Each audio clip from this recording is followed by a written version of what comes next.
Fuimos creados para agradar a Dios. Ese es el primer propósito. Tú y yo fuimos creados para agradar a Dios. Dice la Biblia en Apocalipsis 4:11: porque tú creaste todas las cosas, existen y fueron creadas para ser de tu agrado. Todas las cosas fueron creadas para ser del agrado, incluyéndonos nosotros. O sea que tú y yo fuimos hechos para que Dios sonría. En serio, nosotros deberíamos vivir todos los días para que Dios sonría. A veces no, a veces vivimos para que nuestros fans en las redes sociales sonrían. Entonces subimos un meme, subimos una foto. ¿Por qué? Porque queremos que ellos sonrían. Pero la pregunta no es si logramos que ellos sonrían, sino que si esa publicación que subí hizo sonreír a Dios. Si esas conversaciones, si esas actitudes, si ese tipo de relaciones hicieron sonreír a Dios o no. Porque nosotros vivimos para un público de uno. ¿Y quién es ese uno? Nuestro creador, Dios. Dios nos hizo para su agrado.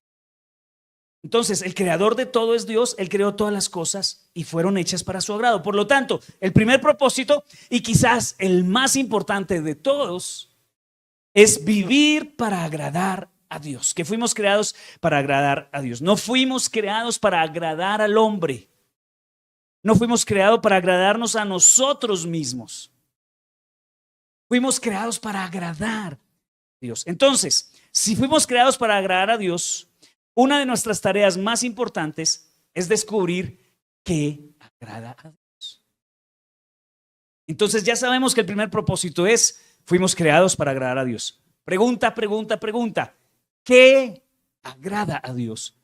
Cuando yo lo descubra, entonces yo voy a decir: eso voy a hacer porque eso agrada a Dios. Y hoy quiero basar este mensaje en un personaje que es muy famoso en la Biblia y que creo que es uno de los personajes que, cuando hablamos del propósito, es crucial entenderlo, y se trata de David, el que escribió muchos salmos, el dulce cantor de Israel, el rey de Israel. David, hemos escuchado tanto de David, ¿no? Que David mató a Goliat, que David cayó con Betsabé, que David quería construir un templo, que David escribió muchos salmos. Entonces es un personaje que sé que todos lo tenemos bien relacionado y todos conocemos algo de la historia de David. Pero lo que me agrada es que la Biblia dice que David agradó al Señor. Mire cómo lo dice Hechos capítulo 13, versículo 22. Y esto lo dice después de que David ya había muerto, ¿no? En Hechos, ya es Nuevo Testamento, o sea que ya había pasado mucho tiempo. Así que se resume que la vida de David agradó a Dios. Dice así: más tarde Dios quitó de su puesto a Saúl y les dio por rey a David, de quien dijo. ¿Quién dijo? Dios. Mire, Dios mismo dijo esto: he encontrado que David, hijo de Jesé, es un hombre que me agrada y que está dispuesto a hacer todo lo que yo quiero. O sea, esta frase yo quiero que sea la que pongan en mi lápida cuando yo me muera. Osmar fue un hombre que me agradó porque hacía todo lo que yo le decía que hiciera. ¿Te imaginas que pusieran eso en la lápida? Y no que pusieran, bueno, un hombre que consiguió, que hizo muchos negocios y que hizo mucha plata. No, fue un hombre que gastó su vida por mejorar, no sé, algún área de este. No, yo quiero que se diga esto de mí. Que allá en la lápida, cuando yo me muera, cuando vayan a leer, digan: Osmar, un hombre que agradaba a Dios y que estuvo dispuesto a hacer todo lo que Dios. ¿Tú anhelas eso? ¿Que seas visto por Dios así? Ay, a veces ustedes me hacen detener el corazón por segundos. Yo creí que todos querían eso. Bueno, creo que sí. Entonces Dios dijo de David al final de su vida que fue un hombre que le agradó. Encontré, dice. Y me gusta esta palabra, o me gusta no, me hace reflexionar esta palabra de que encontré. ¿Sabe qué significa que Dios encontró? Dos cosas. Primero, que estaba buscando, y segundo, que no eran fáciles de Y sabes que hoy en día también eso puede ser una realidad. Primero, que Dios está buscando personas que quieran agradarle a Él. Dios está buscando personas que quieren agradarle.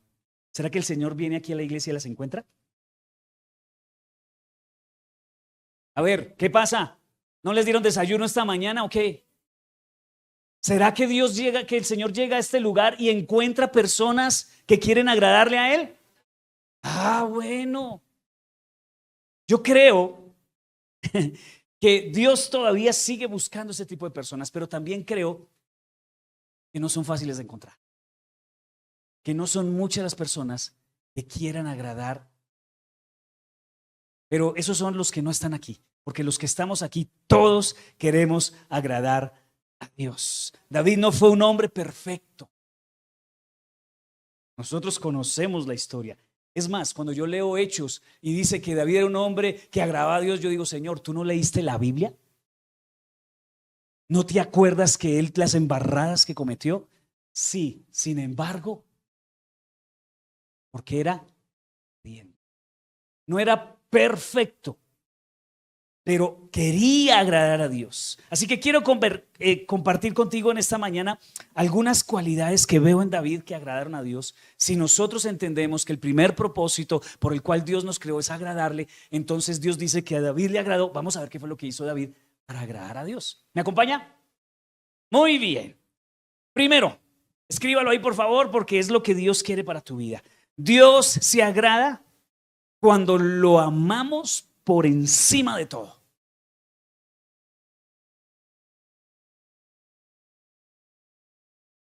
Este es el primer propósito, agradar a Dios. Pero ¿por cómo se agrada a Dios? Cuando nosotros lo amamos por encima de todo. Todos los salmos que voy a leer hoy son escritos por David. No todos los salmos fueron escritos por David, pero hice una selección de salmos escritos por David que nos enseñan mucho de lo que estamos hablando hoy. Salmo 18:1 dice: Te amo, Señor, tú eres mi fuerza. Te amo, Señor. Cuando uno lee los salmos, si tú eres juicioso en leerlos, te vas a dar cuenta de que hay muchas veces que se repite la palabra te amo, Señor. Te amo, Dios. Si tú lees los salmos, te vas a dar cuenta que muchas veces esas palabras de amor se dirigieron a Dios en momentos de crisis, en momentos de pérdida, en momentos de dolor. David lograba decir: te amo, Dios. Te amo, Señor. La vida de David nos muestra que él amó a Dios por encima de todo, incluso cuando había pocos hombres en esa época que amaban a Dios. Pocas personas en la época de David habían que amaban a Dios, porque Dios mismo dice que estaba buscando y como que no encontraba. No era una época donde la gente amaba a Dios. Tal vez se parece mucho a nuestra época, donde la gente no ama a Dios, la gente odia a Dios o rechaza a Dios o no le importa a Dios. Pero Dios está buscando personas que lo amen a Él. Yo tengo una pregunta, pero no me contestes porque todos quieren quedar bien. ¿Amas a Dios? Me contestes. Piénsalo en tu corazón, aquí adentro. ¿Amas a Dios? Porque es que decir te amo es tan fácil. ¿Cierto que decir te amo es re fácil? Pero amar, escúcheme, Dios nos creó para amarnos, pero anhela que eso sea recíproco. ¿Te acuerdas que hablé la semana pasada de que Dios creó en el primer día, hizo los cielos y la tierra? No recuerdo el orden, pero fue Dios poniendo cosas, ¿no? Puso el agua, separó el agua de la tierra, luego separó la luz de las tinieblas, luego hizo los árboles, las plantas que produjeran alimento, luego hizo los animales del mar y los animales de la tierra. Y cuando todo estaba terminado, ¿qué hizo? Creó al hombre, a ti y a mí. Toda esa preparación, toda esa belleza que tú logras ver en las noches cuando está oscuro y hay una estrella por allá que nadie más vio sino tú la viste, que se encendió por un momentico y se apagó. La hizo Dios por ti. A billones de distancia hizo que estallara justo el día que tú miraste para arriba. Ya no hay nadie. Eso está solo. Sin embargo, Dios en su amor por ti puso detallitos. Una vez hice una salida por el campo con unos jóvenes, íbamos por el campo saliendo, entonces me dio ganas de ir al baño. Y me metí por allá en el bosque. Ustedes saben cómo es con las cosas en el campo. Cuando veo una flor espectacular allá, y yo dije, Dios, nadie más va a ver esta flor sino yo, porque me voy y nos vamos, y mañana ya no está, porque son de esas flores de un día para mí. Tú no has comprendido el amor que Dios tiene por nosotros. Él pudo ni siquiera haber pensado en nosotros cuando nos hizo, pero pensó en mí, pensó en ti para crearte. Pudo no haberlo hecho, pero lo hizo. Decidió amarte, pero Dios espera que tú también le ames a Él de la misma manera. Dios nos creó para amarnos y anhela que nosotros también le amemos.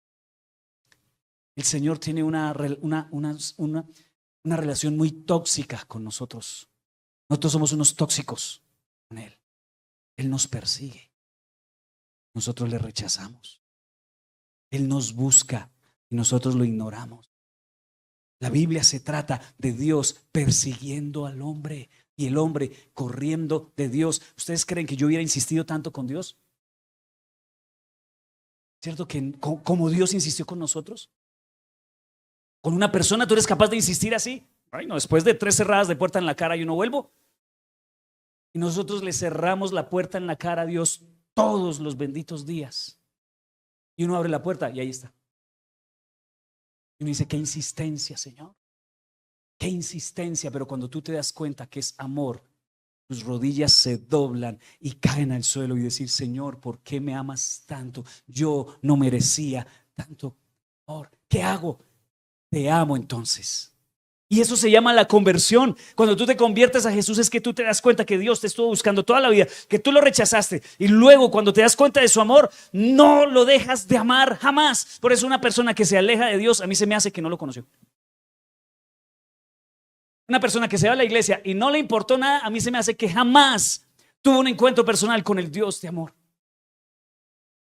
Su amor es tan grande que es irresistible. Dios quiere que nosotros le amemos. Dios nos creó por amor. Él nos ama, nos creó para amarnos, pero desea que nosotros tengamos esa misma actitud hacia Él, de amor por Él. En 1 Juan 4:19 dice, nosotros lo amamos a Él porque Él, ¿qué hizo? Nos amó primero. No fue que yo me encontré con Dios.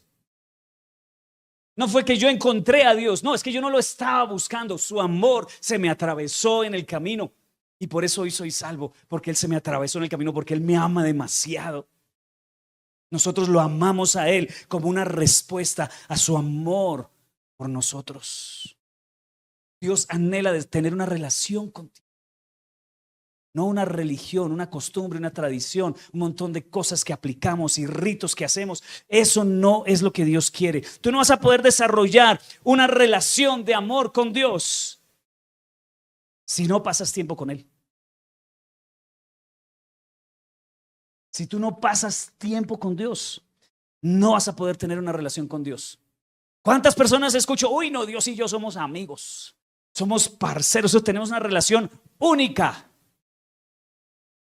Nunca hablan con Él, nunca van a su casa, no tienen tiempo para escuchar lo que Él dice. No puedes decir que amas a Dios si no tienes tiempo para Dios. Para poder amar a Dios y para poderlo amar sobre todas las cosas, vas a tener que pasar tiempo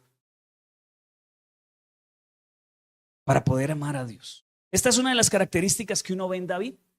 David era un hombre que gastaba tiempo en la presencia de Dios. Él no solo amaba a Dios, él amaba su presencia. Una cosa he deseado y esa buscaré, estar en la casa del Señor todos los días de mi vida. David no solo amaba a Dios, sino que amaba su presencia. Yo creo que el fruto del amor por la presencia de Dios es conocerlo y amarlo más. Una persona que está en la presencia de Dios no le da pereza venir a la iglesia. Una persona que ama la presencia de Dios no le da pereza buscar su rostro, leer la palabra de Dios.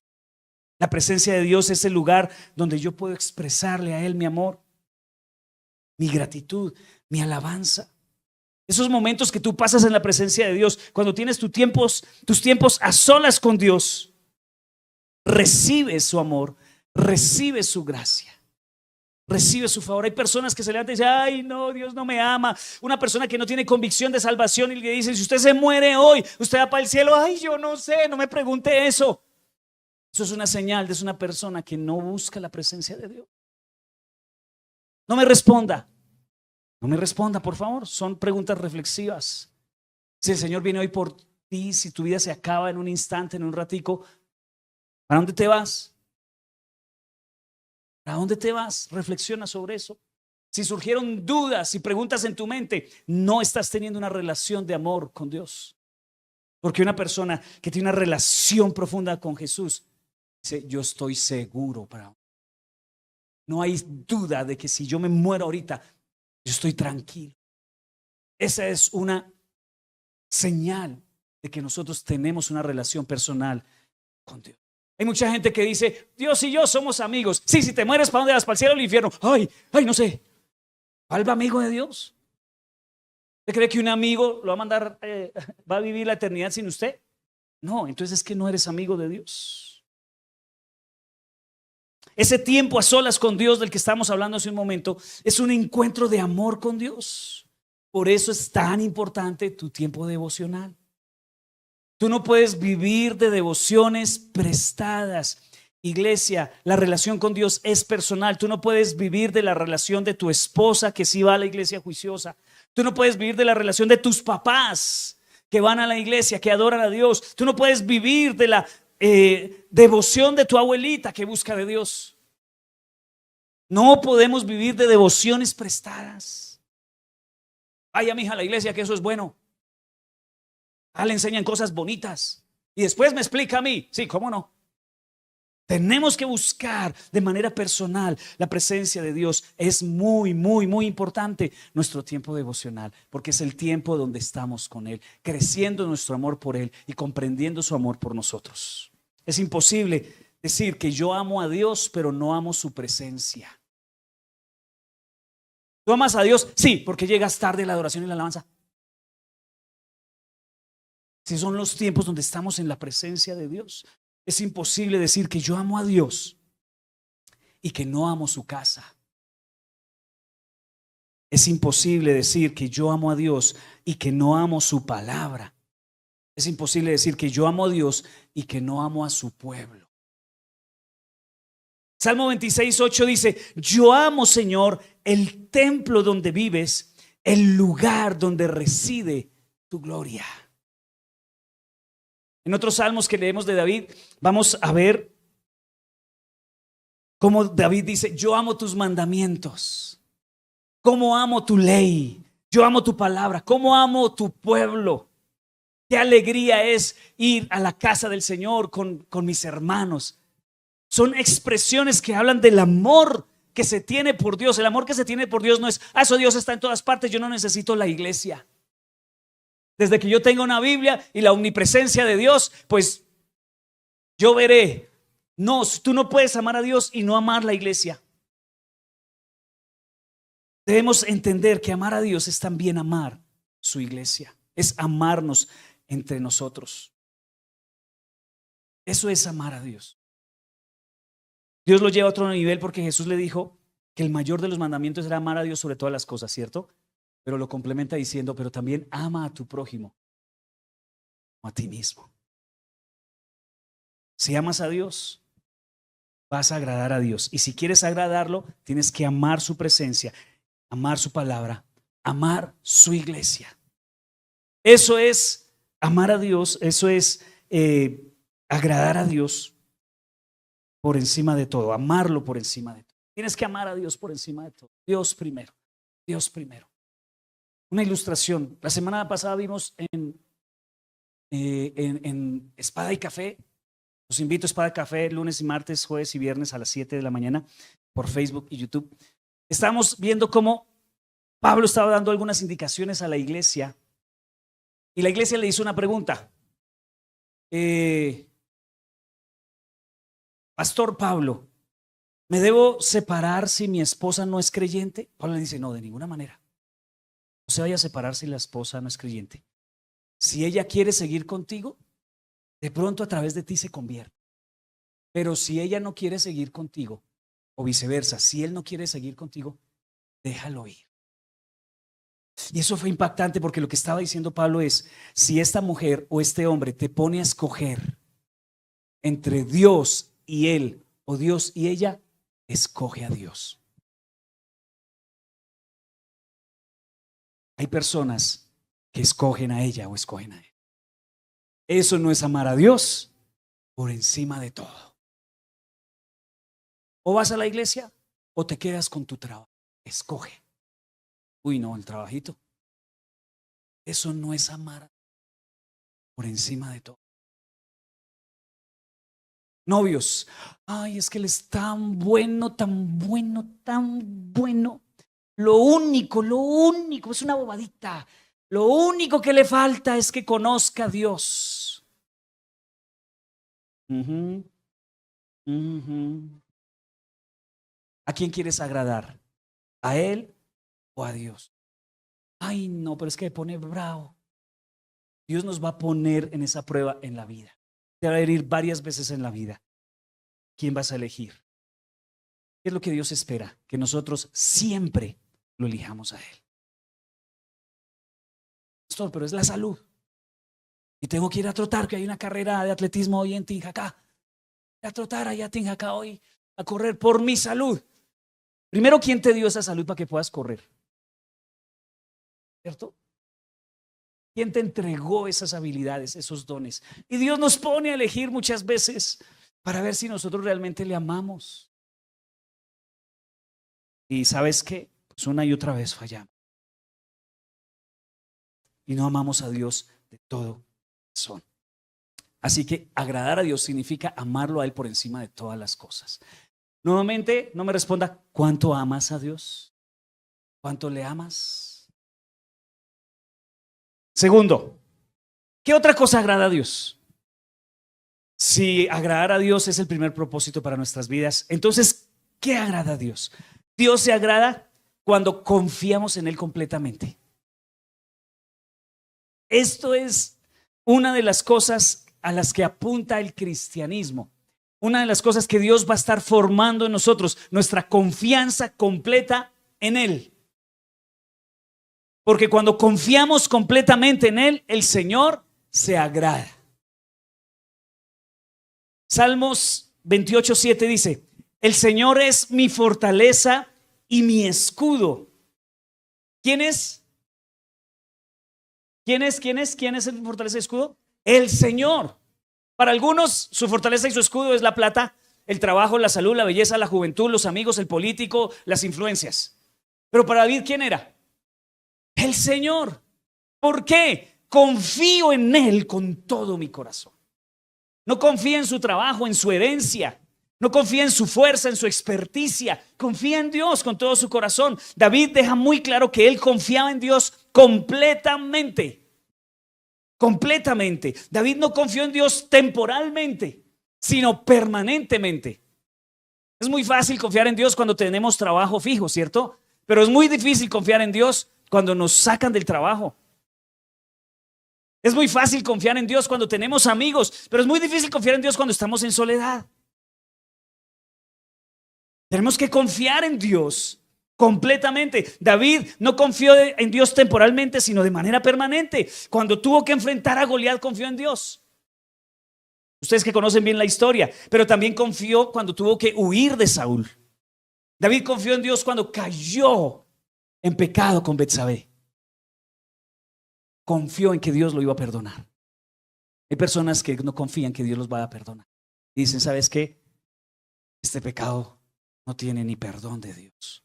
Tienes que confiar en Dios, de que Dios te puede perdonar. David confió en Dios. Por eso David no era perfecto, pero era agradable a Dios, porque confió en Dios aún en su pecado. David confió en Dios en toda temporada de su vida.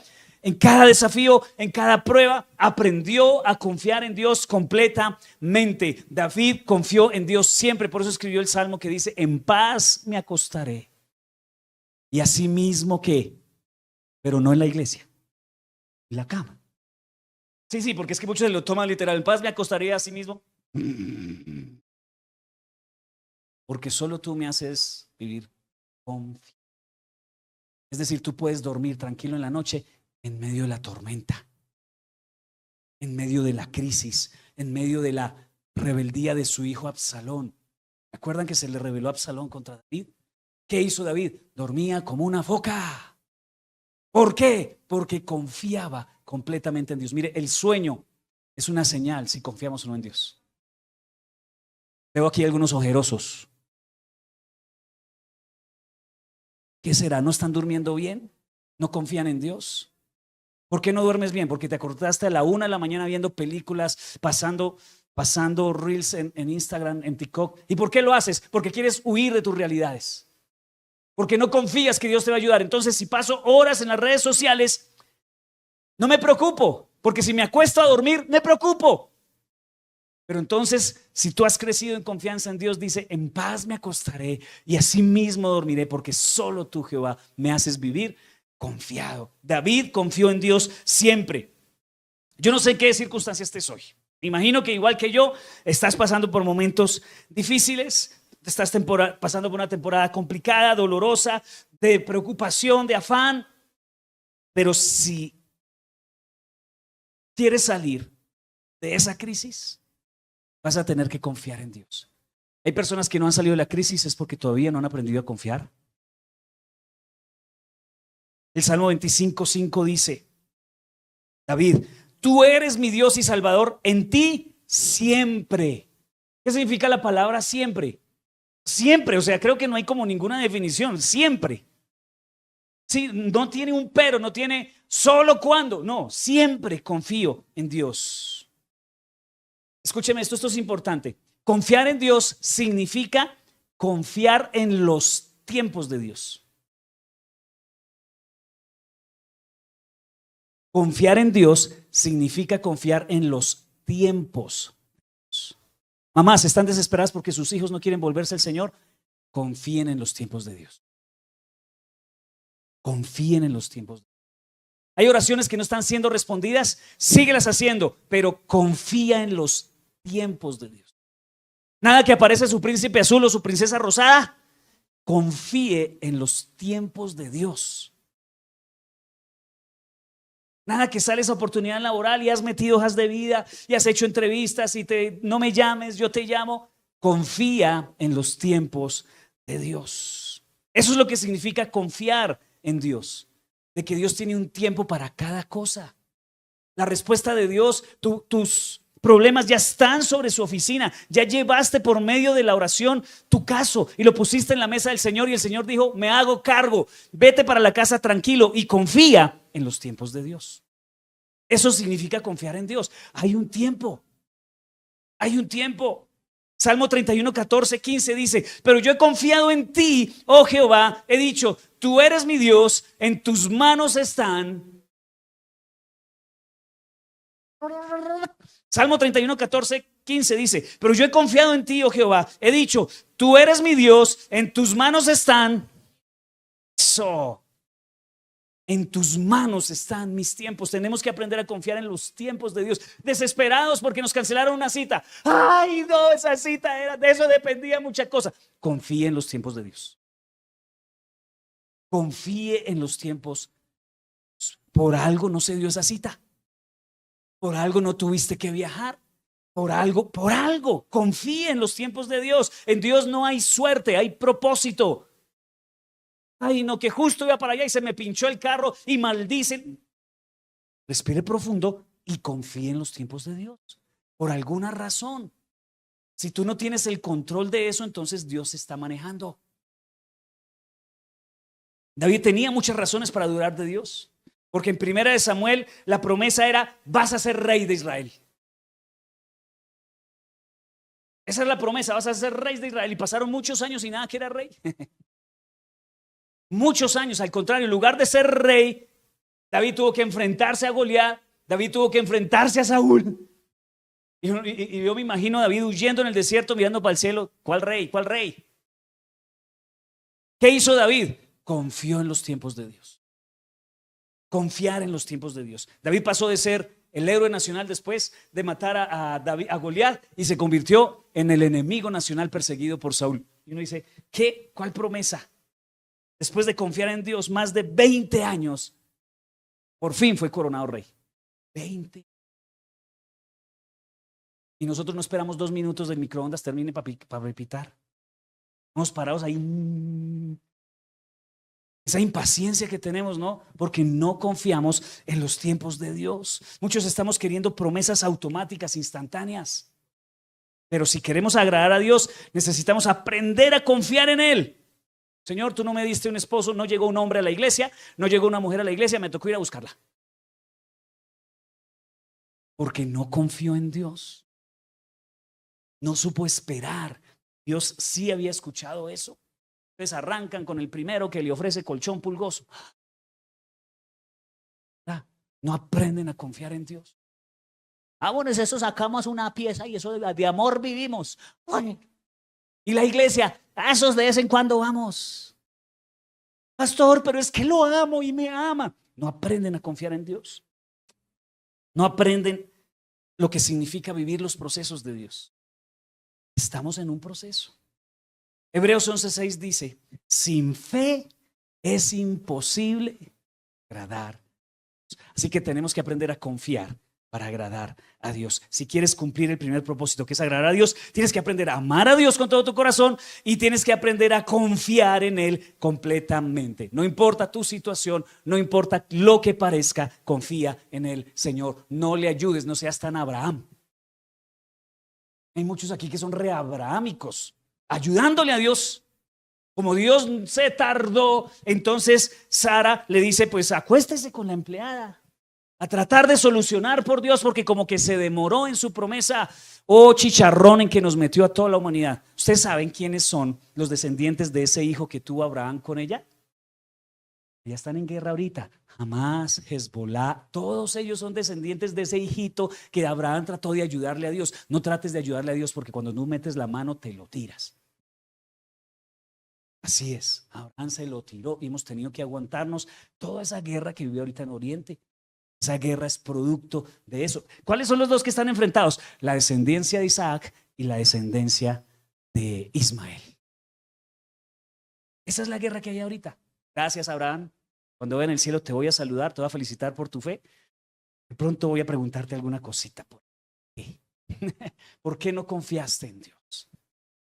No confíes en tu propia sabiduría. Confiar en Dios significa tener fe que Dios sabe qué es lo mejor. Yo recuerdo que cuando era más joven, aprendí a decir esa palabra. Porque si digo joven, estoy diciendo que soy viejo, no.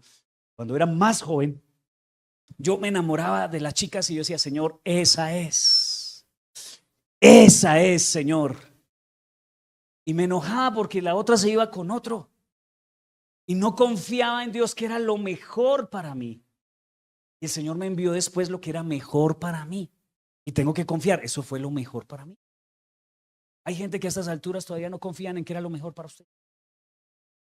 O empiezan a tomar decisiones apresuradas porque creen que es lo mejor, pero no confían en que Dios sabe que es lo mejor. ¿En qué área de tu vida necesitas empezar a confiar en Dios? Piénsalo por un momento, ¿en qué área de tu vida necesitas aprender a confiar en Dios? Porque es que algunos creen que Dios los puede salvar, pero no creen que Dios los puede proveer. Hay algunos que creen que Dios proveerá, pero no son capaces de confiar en Dios en que los puede usar para llevar a otros a Jesús.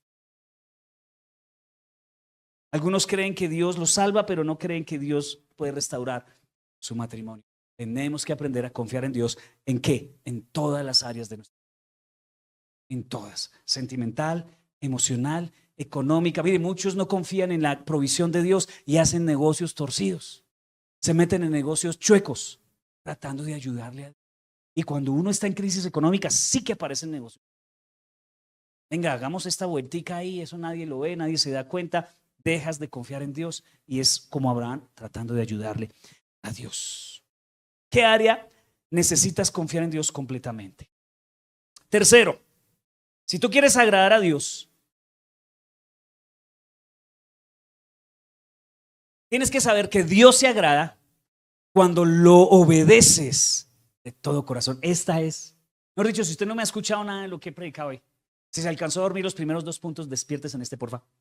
Este es, y quiero que lo grabes en tu corazón. Dios se agrada cuando lo obedeces de todo corazón.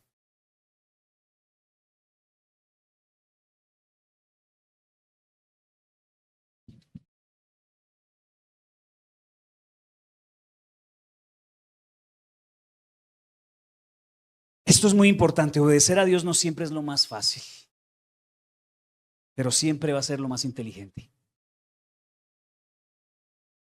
Obedecer a Dios no va a ser lo más fácil, pero es lo más inteligente. Dice 1 Samuel 15:22. Pero Samuel respondió: ¿qué es lo que más le agrada al Señor? ¿Tus ofrendas quemadas y sacrificios, o que obedezcas su voz? Escucha, la obediencia es mejor que el sacrificio, y la sumisión es mejor que ofrecer la grasa de los carneros. Esta fue una conversación que tuvo Samuel con Saúl después de que Saúl ofreció un sacrificio que no le tocaba. Samuel le dijo a Saúl: espérame y ya voy a hacer el sacrificio. Y Saúl, nada que llegara a Samuel, y nada que llegara a Samuel. La misma conducta, tratar de ayudarle a Dios. Y ofreció ese sacrificio. Y viene Samuel y le dice: hermano, la obediencia es más valiosa que los sacrificios. ¿Por qué no obedeciste? Lo que más le agrada a Dios no son los sacrificios, sino la obediencia. Hechos 13:36 dice: la verdad es que David obedeció todo lo que Dios le ordenó. David no fue perfecto, pero David fue obediente. Hay gente que no tiene dones, habilidades así muy notables, pero son súper obedientes y son las que Dios usa.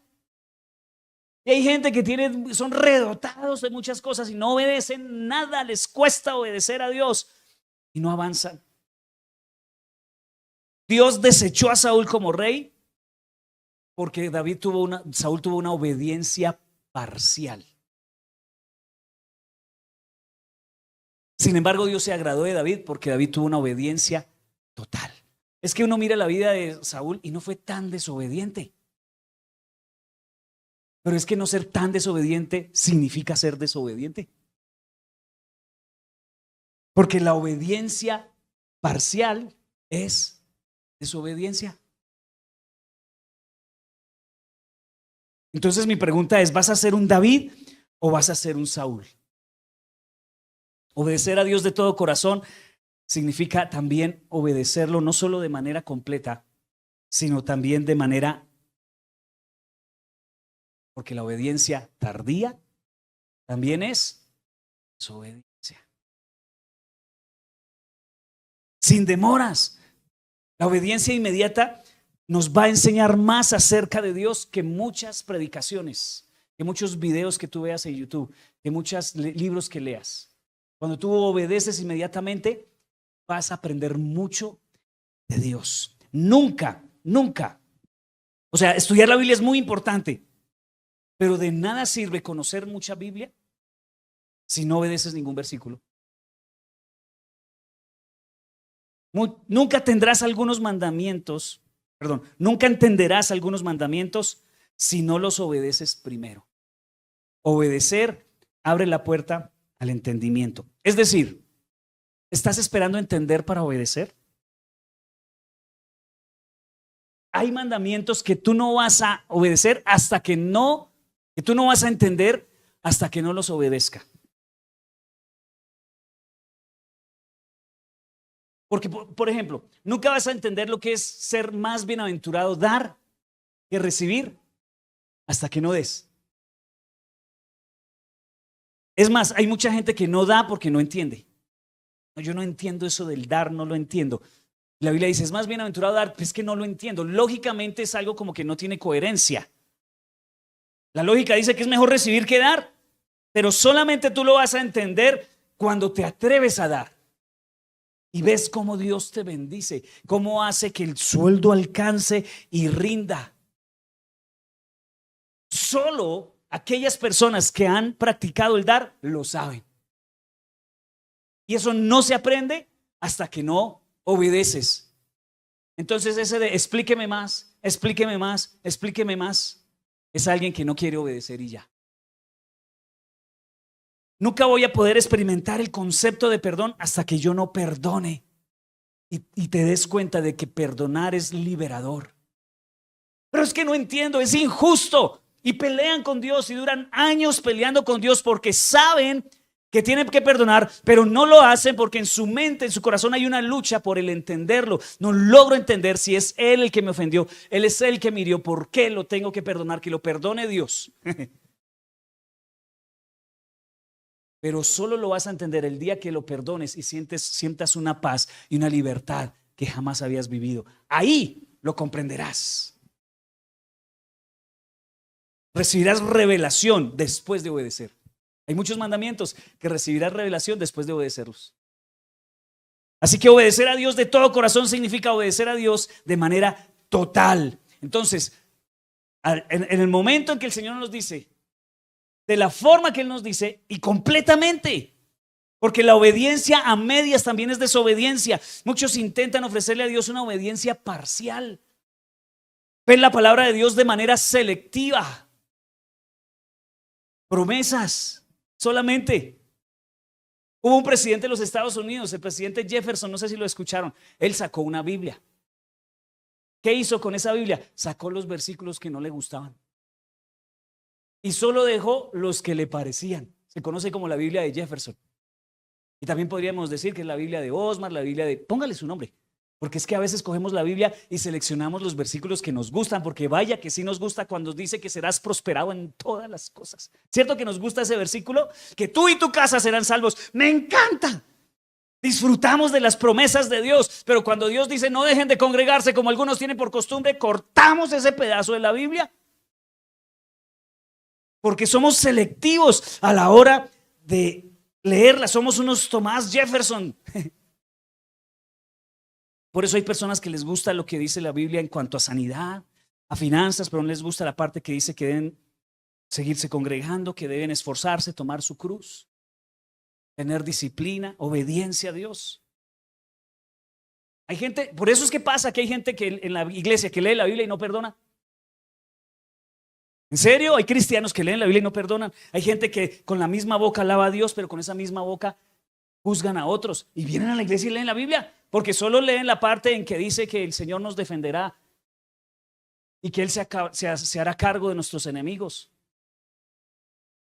Obedecen a Dios en lo que les parece, pero agradar a Dios es obedecerlo en todo. Mire, la Biblia no se puede editar.